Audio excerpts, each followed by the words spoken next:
In this video, I'm going to show you exactly how Uzma and Leena make over 300k per month in profit from their online info coaching business, and exactly how you, as either an online coach or creator yourself, can copy these systems to generate the same results. And I'm going to break these down in a very simple 3-step process that first starts off with generating traffic, then nurturing that traffic, and then converting that traffic into buyers. So let's take a look. So with her organic traffic right now, she has 3 main platforms: Instagram, TikTok, and YouTube. Now, I actually had a look at one of her Instagrams. I think it got banned because only Leena's was available. So we're going to break hers down. They make very similar content, and I think Uzma has just over 100,000 subscribers, so not too different in following size as well. So yeah, let's have a look. So if we look at her pinned post, this is what you're greeted by as soon as you come to her page. It's immediately showing off that insane lifestyle. You know, you say first class flying and with the Emirates, you know, buying her dad a car, you know, working, buying their properties in Dubai, really showing off their authority through their lifestyle, which is a really effective thing to do as a content creator, to really show off that, you know, you're in a position of authority to tell people and teach people by showing off that you've achieved success, right? And it's really effective to do this with lifestyle content and showing off cool things like buying stuff for your parents and like a car, for example. It's really, really effective, this. Then if we take a look at her reels, now, they have an interesting kind of strategy. I say interesting, it's pretty standard. It's different to the kind of raw head talking format. It's more so just montages. And because they really capitalize on the incredible story they have, the fact that they came from pretty much nothing, working, you know, regular UK retail jobs to, you know, making hundreds of thousands of dollars per month. So they really lean into that a lot. And you can see this through the montage clips that they make from their long form content or from just general clips they have. So they basically kind of show off their lifestyle through that and also break through their story of how they used to work at Morrison's, work at Costco, and how they've managed to scale from property to property to property to having an empire of properties, right? And so they always do this with pretty much, you know, viral formats in terms of like the trending songs they're using, or just a kind of montage clip where they show pictures of them when they were younger and then pictures of where they are now, and they kind of have some like enticing captions. But they also have some like occasional videos on actual value-based content. So they'll actually make specific reels breaking down a property that they've just acquired, which I also think is quite effective because they are giving some of that value, right? Because it's important to have not just lifestyle-based content, because you're going to only attract a certain type of audience with that, and people won't trust you. Like, in, you know, the classic saying is, in order for anyone to buy from us, they need to know us, they need to also like us, and they need to trust us, right? And each piece of different types of content does this. You know, there's 3 types: viral, authenticity, and value-based content. And so the viral type content is for that, getting people to know us, to get to know our brand, know our image, and then slowly consume other parts of our content. So with the authenticity-based content, they're going to be consuming reels like day in their lives or YouTube videos and that kind of thing, where they hear from the actual creator in a very raw way, and this gets them to actually like them. Then to trust them to actually buy anything from them, they need to get some value up front first, right? No one's going to buy anything from you if they don't believe that you can actually provide good value. So that's what the free value for is, to get people to trust us. And so basically the main tactic here with the Instagram is to get people to know and like them. And I think they could definitely make it more effective in terms of leaning into that raw head talking style format, because it's simply so effective with building that kind of likability with people. And, you know, we've seen Shelby Sapp absolutely destroy it with this. And because these two are also women, which is quite kind of rare in the info space, and most of the guys are male, I think they could definitely really capture that female audience if they were to be a bit more raw and authentic than just posting kind of lifestyle content here. So, but it definitely is very, very effective as well. Then if we have a look at the type of highlights she pretty much immediately has, you know, authority-based things with her Airbnb. She shows off all the properties she has, the payments, the listings that she gets from them. Then straight after that, her student results. So again, really important that you come to a page, you see 2 things. You see that she's an authority figure, you see that she has experience in what she's teaching, and she also has proof of that teaching as well. So it's really important that you have the 2. I'd argue, you know, the student results are the most important, because they simply show off that what you're selling actually does work for people. And yeah, pretty much I think she could add more wins into there, more like kind of video based reels, but she does have a lot of those, which we'll get into in a second. And then just some kind of like lifestyle stuff here. Again, this will convert some people into wanting that lifestyle, that state that people want, because at the end of the day, people buy into these type of coaching programs not because they want this certain skill. Most of the time, it's mostly because of that transformation of having a lifestyle of freedom, or having, you know, escaping your 9-to-5, that kind of thing. With BizOps really is all about that transformation to a desired state of freedom. So that's what this is really effective at, is kind of conveying the potential that they can like almost get to that stage as well. Then if we have a look at the type of storage that she has as well, she occasionally does post story sequences, and these are so effective at converting people and just kind of generating traffic in a certain place. So into the DMs is what she will be doing. And the way this works is you pretty much start off with a hook. So in this case, she was showing off the kind of Airbnb cohort call, basically part of her coaching offer, and going into details of all the student results, right? So she's showing a ton of proof, a ton of value through that, that there's people that actually get value from her programs, and mix of the two. So she's showing how she gets results as a Airbnb business owner, and then also how students got value from that call as well. And so at the end of that, there was also a CTA, as you can see here. New month has started. Our students are waiting for the next year. They're locking in now. DM me cohort if you want to be interested. So a really effective story sequence there. Starts with a hook, provides some sort of value or proof, and then CTAs to the DMs or to a booker call. But in this case, it was to the DMs. And so, yeah, the thing that you have to note as well with story sequences, you don't want to spam them all the time, because I see a lot of creators doing this. They literally just like put out story sequence after story sequence after story sequence, and every time there's a CTA at the end. And the reason why this isn't effective is because every time you do CTA, you're building a lot of sales resistance, because people know there's some sort of catch, some sort of thing behind why you're doing it. And so what is more effective to do is to run story sequences without CTAs. So just provide, the same process, hook, bit of value, or a lot more value effect in the ones you don't CTA, and then a bit of proof and of testimonials, and then no CTA. Just provide value to your audience, just as you would with content, but through a story as well. Is really, really effective at nurturing people, because it almost feels like you can make that Instagram story like a Snapchat private story where you post, personal things about your life. You could maybe highlight a recap the week that you've had, or a specific moment that was really stressful, or something like that, that again builds onto that likability through authenticity. And so, yeah, I think creators should really take advantage of making story sequences without CTAs, because it's going to build a lot more trust with your audience. So yeah, that's pretty much her Instagram as well. Now, what I did forget to mention, she does have like 2 main funnels she's running right now. She has like a 3-day challenge funnel, but also DMs, like an Instagram DM funnel is something she's been heavily relying on to make the money she makes. And pretty much the way that it works is there'll just be a ton of CTAs like this in the Instagram videos, basically telling you how, if you want to learn how I've been able to have this successful, like, transform my life from someone that used to work at a retail job 9 to 5 to making 6 figures a month, just comment the word Airbnb. And then from there, pretty much you will receive a DM from their setter that will then go ahead and go through a qualification process. So there'll be an initial outbound message. They'll build some rapport, try and qualify you via location. If you're from India versus like the US, they obviously won't want to target richer countries that have a high chance of affording their high ticket offer. Then their current state, so where they at right now, are they a beginner, have they got some properties and they're trying to scale, and then where they want to get to, so be that first property, second property, 10K a month, 20K a month, etc. Then building the gap, finding the pain between where they are right now and where they want to get to, and then using effective sales tactics like commitment and urgency to make them want to book the call, not us proposing the call, if that makes sense. Because you really want your prospects to acknowledge they have a problem and almost be begging you for the solution, as opposed to you telling them you have that solution, right? That's kind of what you want to do here effectively with the DMs. And then from there, pitching the call and then sending like post booking assets. And I actually went ahead and broke down a full appointment setting process, the one that helped generate $1.2 million, because I actually used to be a setter before I changed into the more marketing side of things. I used to come from a sales background, so I've literally fully understood the entire setting process from SDR to DM. So definitely watch that video if you're struggling with your setting process. And yeah, that's pretty much her Instagram in its entirety. Let's take a look at her TikTok. Now, I do believe this might be a clipping account because, again, I went on her website and there was a TikTok link, but again, it wasn't available. So I'm not sure if she's just been banned on all platforms. But essentially, the type of content she is posting, if we look at her pinned post, you can see some of these videos have done really well. 1.7 mil, 1.4 mil, 4.2 mil. And these are really effective, again, because as soon as someone comes to your page, they're immediately greeted with these 3 posts. And if you select the right posts, it can be really effective for people to getting to know you very quickly. So in this video here, the 4.2 million one, it was pretty much a breakdown of their whole story and like how they went from working that retail job to like making the success they have now.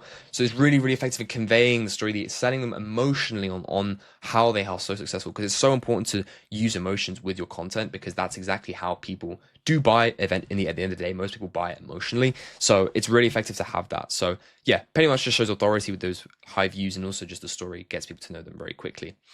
Then if we actually look at the type of content she's putting on TikTok, it's pretty much just a mix of the Instagram content and maybe using more type of typical kind of TikTok sounds. And yeah, pretty much the same concept, but I think she can improve her consistency, because I think the last time she posted was about 2 weeks ago.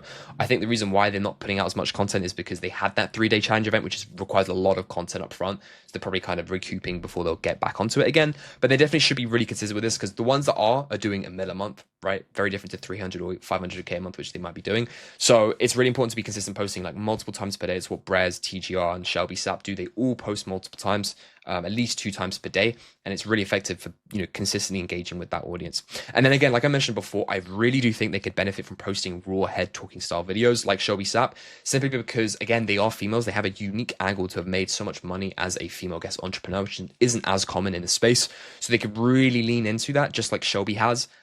With that raw talking style content. So I think they should definitely try that as well. So yeah, that's pretty much her TikTok as well. Now, if we have a look at her YouTube, this is definitely one of the biggest factors into her success, because this, again, the main reason why YouTube is so good is because it has the highest quality traffic, because the videos are so much longer, right? If you look at these videos here, you can see 18 minutes, 14 minutes, 16 minutes, 27 minutes, 28 minutes. Like, these are way longer than those 1 minute or even 2 minute, maybe TikToks or Reels that you see. And it's not enough time for someone to kind of have a lot of trust from you. And I think the going saying is that you need at least 7 hours of someone's content to someone to have consumed of your content for them to buy for you on average, about 7 hours. And so as you can imagine, someone watches the long form, it's a lot quicker and faster to rack up that amount of trust built up through that consumption through YouTube, because the content is a lot longer. So it's a really effective platform, probably the most effective platform at converting people into your coaching business. So yeah, definitely think if you're a creator, you should hop on YouTube as soon as possible. Now, she has 2 channels, right? And we see a lot of creators do this. They have like a business/coaching channel and then a lifestyle channel. We've seen this with Eman, we've seen this with Brez, and it's quite effective because it kind of separates the two, right? Because the lifestyle content is, again, really good at building that top of funnel, right? Reaching that wide audience. That's pretty much what top of funnel content is really just that viral content. So lifestyle content again. So if we have a look at her lifestyle content, it's pretty much just, our insane 10K designer shopping spree, Gucci Mimu. No value is being provided here. It's purely just like flexing, showing off the lifestyle. And then there is occasionally she will post some kind of middle of the funnel type content where she's providing some value and nurturing. But again, this is somewhat of a lifestyle video.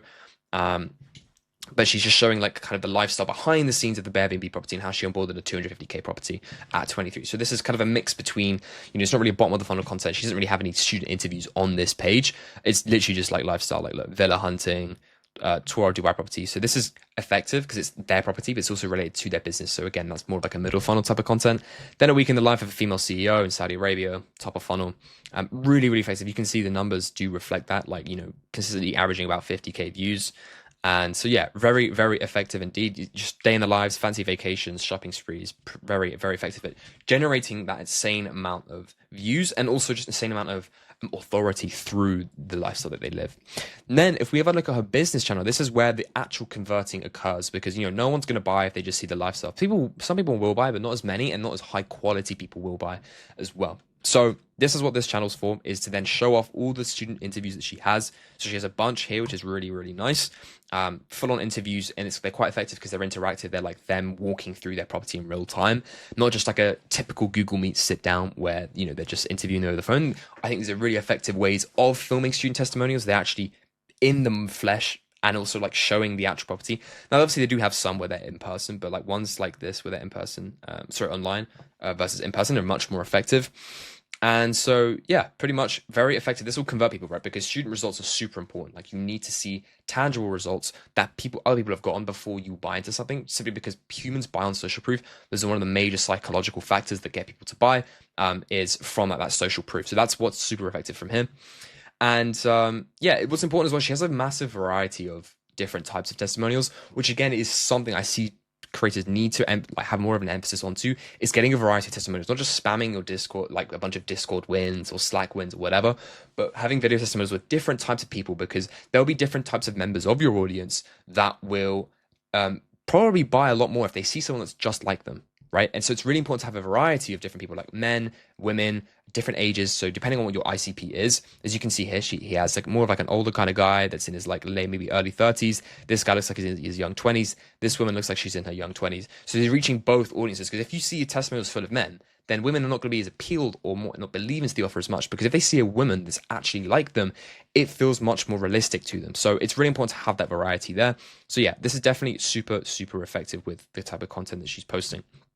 Now, something I think she could improve on, she has made some appearances on podcasts, but as you can see, this was a long time ago, like 1 to 2 years ago. And I feel like she's not very well connected with the other people in the online info space. Because something that I have noticed that is actually quite effective is the way that some personal brands are quite interlinked and people know each other and they make, collaborate with content and stuff like that. For example, a perfect example of that is TGR and Bread Scales.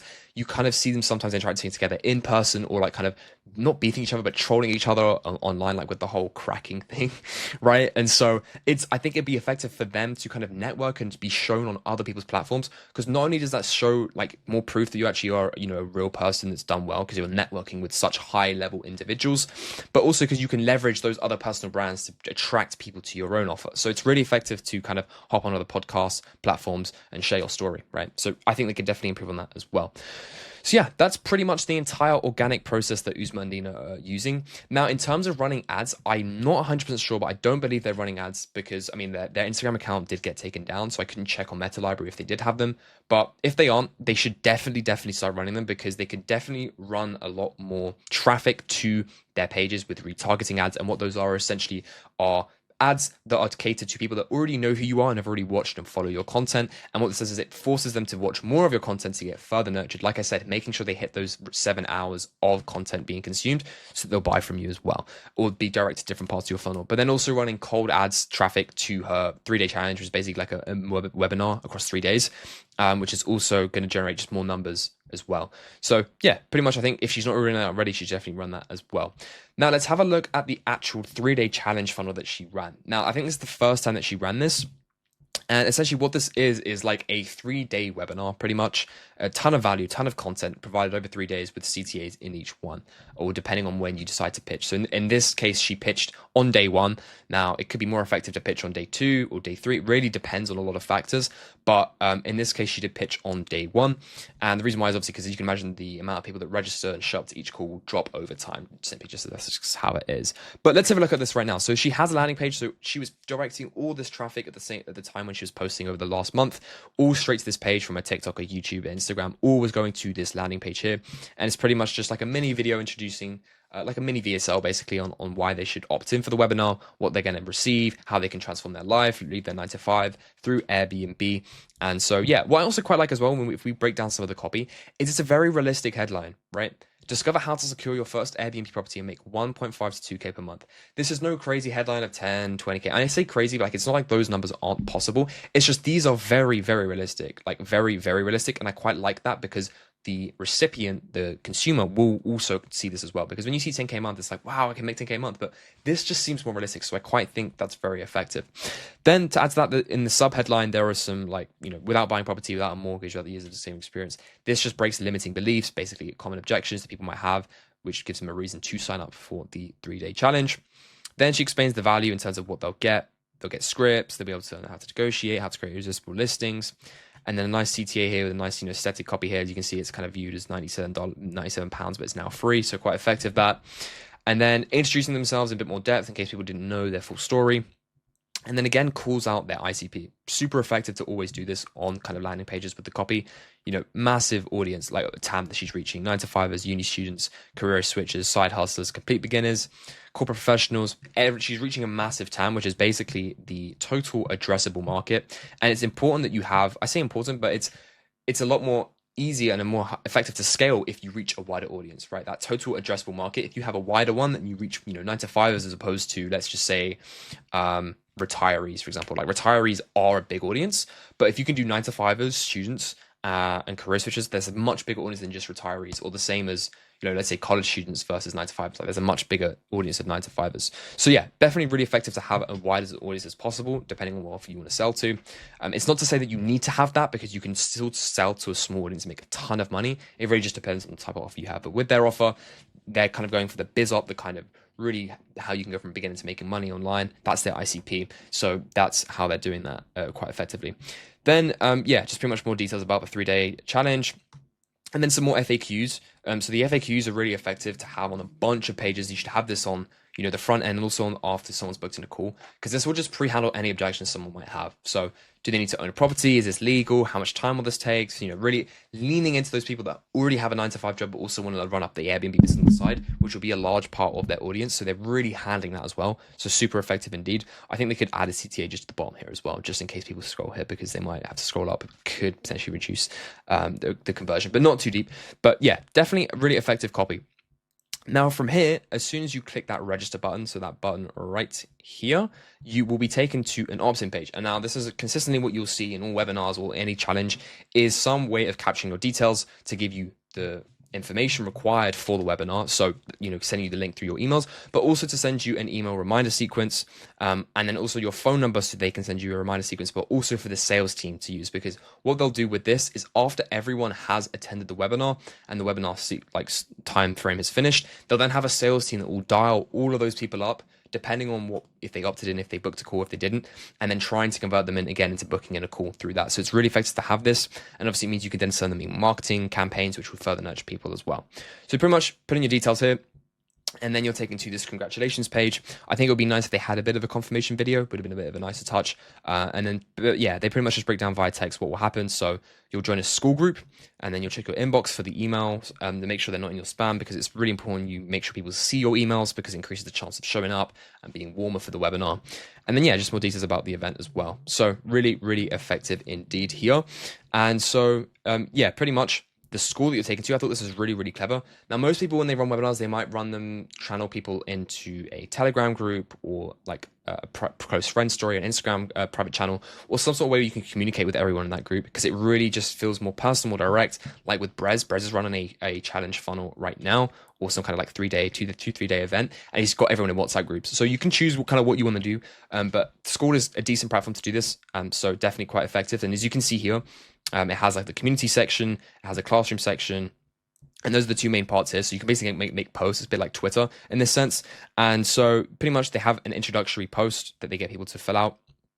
And they get people to kind of engage in the community beforehand, builds a bit of hype. They can make these posts, giving value, which she basically did. And just people can communicate with each other and build hype through that. So it's like one channel where you've pushed everyone to, that you can kind of indoctrinate before the webinar with like testimonials and that kind of thing. So it's quite effective to have one place where you host everyone for that webinar. And then also what was effective is even post-webinar, she has all of the recordings here. So obviously it's very effective to recoup leads that didn't show up to those webinars because they might have intentionally have missed it, or something came up and they couldn't see it, but they can then continue to watch through that webinar and then be sold and then convert through booking in a call as well. And then also she makes sure that everyone watched this in her introductory post. She's like, make sure you go through these steps, introduce yourself in a post, and then also watch through all these student success videos before the webinar. Because what this will do is, again, reinforces the value that they provide and that it does work, and then it can also work for themselves as well. Then, yeah, pretty much it has all of the recordings in there. As you can see, there's a CTA in the text, and obviously there's CTAs throughout the webinar as well. And there's obviously one specific page regarding that strategy call. And then, yeah, just a ton of their student results all in one section. So really, really effective again. And yeah, pretty much she had a bunch of reminders, as you can see here. So she had the kind of welcome, start here. Thank you for all the support. Happy Sunday. Good morning, team.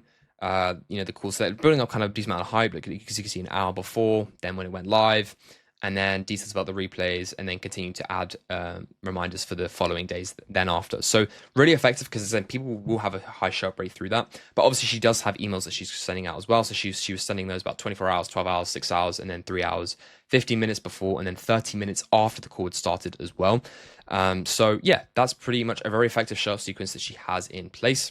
Now, if we have a look at the actual webinar, the 3-day challenge, if you want to call it that in itself, it's basically just follows a typical webinar route, but you're just providing a ton of value across those 3 days. So she split it up into different segments of like the Airbnb stuff, but she ended up pitching on the first day. So let's break it down. So it starts off with, setting like the rules for the webinar to make sure people have the highest retention possible, make sure they're not on their phones, make sure they're taking notes. She even provides like a study as an example of why you should take notes. All this was doing is making sure that people are focused and not distracted, because if someone starts scrolling on their phone, they're going to get a lot more dopamine from that versus the webinar, and they might end up clicking off. So the main goal here is to make sure we have high retention. Then from there, she engages with the chat immediately and kind of gets a bit of a feel for the type of audience she's talking to by asking where they're at right now with their journey. And then also the objectives, so setting the frame on the expectations of the webinar that's going to proceed for the next 3 days. And then she also sets some realistic standards, the fact that you're not going to fire your boss overnight, you're not going to be a millionaire in days, you're not going to make 10K a month by the end of the week. So she said, makes it realistic, which I quite like as well. And then, yeah, just sets the frame of the challenge for the next 3 days, what's going to happen today. Again, engaging with the chat, super effective to make sure that it feels like there's a real connection between you and this doesn't feel pre-recorded or anything like that. And then she goes straight into the personal story. Now, all webinars kind of pretty much follow the same process, but it's really, really important that you follow the emotional and have a massive emphasis on the emotional journey that you've had, because this will, especially on BTC, because this will really sell a ton of people on that transformation that you were able to achieve as a creator and how they can also do that as well. So as you can see, she was an immigrant parent raised by a single mom on benefits. And now in the last 4 years, she's branched out to having property in Dubai, operates in 2 markets. She makes 100K a month from one of her properties, and, you know, really showing off that authority and that transformation is what people buy into. And if, you know, if they can see that someone else has done it and someone can tell them how they can do it, then obviously they're going to buy from that. So really, really effective there indeed. And then she obviously shows testimonials as well throughout that, which is really important to do consistently throughout the webinar so people can see that what you're doing does work. And then, of course, providing the value. Now, she goes into full depth here, providing a ton of value. Obviously, that's what people signed up for, so it's good to do that as well.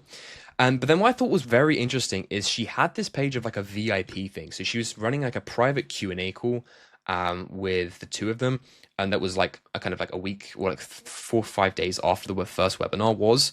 And it's kind of separate to the event. And it was basically a low ticket. I didn't get to see the specific price, but I'm assuming it was between $30 to $150 because of all the benefits that you get. And pretty much what I'm assuming this process is to basically coop a bunch of people onto that one call that might have some more objections or that are really hot and warm, because people that, you know, already buy and have that paid entry are going to be more likely to purchase from you because they've already broken that initial hill of barrier of kind of that trust of sending someone money, right? And so the way that works is pretty much if you have a prospect that pays you money, they're going to stay in motion. There's a high chance they'll be able to be upsold if there's enough value between what they got initially and where they want to get to. So I think that's what this kind of small little like low ticket funnel thing is into a webinar here, which I thought was quite interesting. I'm not sure how effective it was, given that she did run a Q&A on the last call as well. But yeah, basically she'll be running people to that call, and they say Q&As, but it'll just basically be them handing objections and then pitching the book a call again. Then she has more FAQs. So again, pre-handing objections, you know, startup costs, that kind of thing.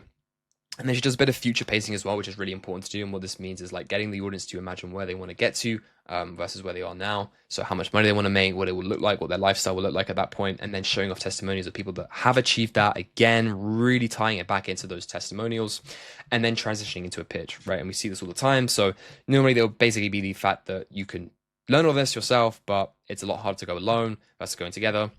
And then what's also special to her scenario is Uzma and Leena actually had a lot of backlash a couple months ago. As you can see here, this video got 163K views about, you know, the truth about Birmingham Airbnb guru queens. Students feel scammed. Basically, there's a whole scenario about them getting scammed. The fulfillment was basically kind of bad in the group, and there's some people that felt they got scammed as a result of that.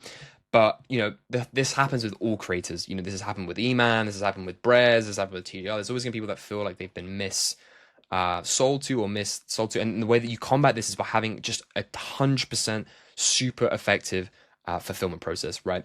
And they acknowledged this, which I think was very, very nice of them to do so. So as you can see, they mentioned the kind of issues they had. They received feedback.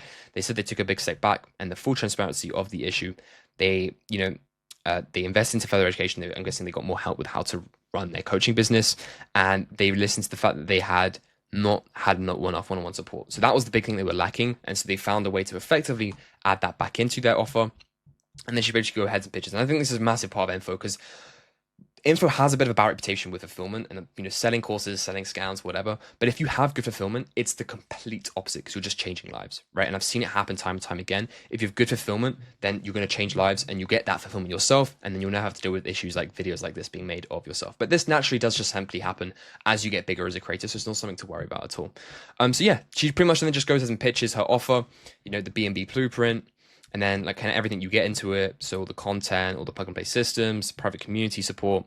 Then obviously she emphasized this because they get access to live coaching calls, which they didn't really have before. And then also a one-on-one private coach. This is really effective for them to scale their Info at large, because as you can imagine, if you're trying to hit, you know, at least 6 figures a month, at some point you're going to need to delegate fulfillment to some coaches, because you won't have the time to do fulfillment, right? Unless you want to be spending like 12 hours a day doing coaching calls, you need a coach, someone that you can rely on. And the most effective way of doing this is basically getting your best students, right? This is what we've done and what we've seen works very well, is getting the best students in your program that have gotten results to then become coaches in the program. So this is really effective at scaling your fulfillment to those 6-figure and then like almost 7-figure months as well. So yeah, that's pretty much what happens. Is they go ahead and book in a call. Then if we look at day 2, she just kind of breaks down exactly how everything will work on that the following day and why you should show up for that. And then what you need to do to make sure you're prepared for that following day. So again, booking the call, introduce yourself, and maybe write some sentences. And she said she booked 300 calls on that first day, which is a pretty good amount. That's how I'm assuming she's been doing. She was doing at least 300 to 500K a month through that. And that's only on day 1, right? So yeah, pretty much that's exactly how that webinar works. It's the same process across the following days. It's maybe not as in depth in terms of the CTAs, but it's more so a lot of value that she then provides. And then CTAs at the start because people already know from the previous day, and at the end as well. But it's pretty much, yeah, as you can see, she says no fake scarcity because she frames the booker call as an application to, get help. And as you can see, someone did get rejected, probably because they weren't financially qualified, but they didn't know that. And they use this to frame that they only take certain people on. So again, this builds urgency, builds scarcity through that as well. But yeah, pretty much she just runs the same webinar again with the same kind of start, same kind of intro, and then just the CTAs consistently out, and then again provides the different levels of value that she said she was going to provide across those 3 days, as you can see here. So covering all those things there. So yeah, really, really effective. And I think this is very interesting. We're seeing the 3-day challenge funnel become a thing again. And people are starting to rip these a lot more often, but there are a ton of resources that go towards this. This is not something that you run every other week, right? This is something you might run once every quarter, every few months, or every month. It really depends. But it's more effective if you do this over a long period of time because it just pumps a ton of traffic in one place. And obviously, in return, you're going to get a ton of money through that as well. So you've got to make sure you have focus on your fulfillment and everything like that as well. So it's really, really effective to run that type of funnel. Now, once you've gone ahead and booked in a call, it's basically just a standard Calendly with some financial qualifiers on there. There's a pre-call process that I think she could really improve. Oops, Daisy. Yeah, and so basically, I received this WhatsApp message about 18 hours after I booked in. So not a very quick speed to lead, which is I think she can improve at. And the reason why speed to lead is so important with your sales process is because you need to make sure you get touch points with the leads after they've booked in to make sure that they show up and to make sure that they are qualified for your offer. And the sooner you do this, the sooner they don't hog up space on your calendar. Because if you can imagine, you have a calendar full of, she booked 300 calls, right? Let's say 30, 40, 50% of those are disqualified, but you only find out, a couple of hours before their call is. You could have had a bunch more qualified people book in earlier and could have got more cash in a more faster time frame. So it's really important to have good speed to lead, have triages in place. And yeah, it was just kind of a bit of a sloppy pre-call process, because she only called me like an hour before that call. And ideally what you would want is someone to call you up, have a triager in place that calls the lead up within 2 hours, right? 5 to 10 minutes is the most ideal thing because it's as soon as they've booked in, high chance they'll pick up. And then you basically want them to run a qualification process, put a bit of discovery, put a bit of pain, make them problem aware so they come onto the call knowing they have an issue, knowing that you can solve it, and knowing that they can actually afford it as well by qualifying them financially. And I went ahead and actually broke down a video of our pre-call process that we implemented for someone that helped generate over $116,851 in a single month. So definitely go watch that if you want to improve your sales pre-call process. And yeah, pretty much after they've watched that, they should be then sent over a VSL. I don't think there was a VSL in this scenario because it was a webinar, so people already have a fat understanding of the offer. This is more so for other types of funnels. But I would think what would be effective is sending over some testimonials. Again, further showing those testimonials I think would be effective. But yeah, typically speaking, you'll be sent over a VSL. Then a group chat will be made. So in this case, I was just personally DM'd, but I think it would be effective for them to have group chats made because again, it frames the closer as an authority figure if they're in the group chat with you and the creator and the prospect. Then you'll receive some email reminders. So I was on Calendly, I received basic reminders like 6, 4, and then 15 minutes before that as well. And then obviously she did call me 1 hour before that call. And then yeah, pretty much once that call is live, the link is sent in the group chat and the call's live, so you can either close the deal, collect the cash, happy days. Now, I think she did have some payment plans available. She definitely should have, using things like Klarna, Split It, because these basically allow you to get money from people that can't afford, the 4 or 5K up front, but they can maybe put down, let's say, 1K, and then they pay off a small amount, like $400, $500 a month after that through the payment provider, and you get the PIF the paid in full first. You don't have to wait for them to pay it off.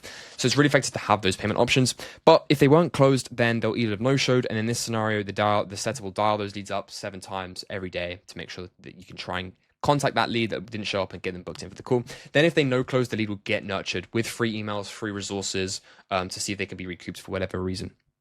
Then so yeah, that's pretty much the pre-call process. Now what she will definitely have in place is with a massive sales team that will be tracking all of this data. So the names of the leads, the stage that they're at, if they closed, if it was a deposit, the cash collected, the revenue generated, the name of the closer, and also the notes. So the reason why collecting this information is so impactful is because you can figure out what the bottleneck is in the business, and it's so important to track this data because it allows you to make data-driven decisions, and it's really going to allow you to scale your business. So basically, what we have in process with some of our clients is we have this dashboard where we track everything from the end of day reports that our setters give and sales team gives to us.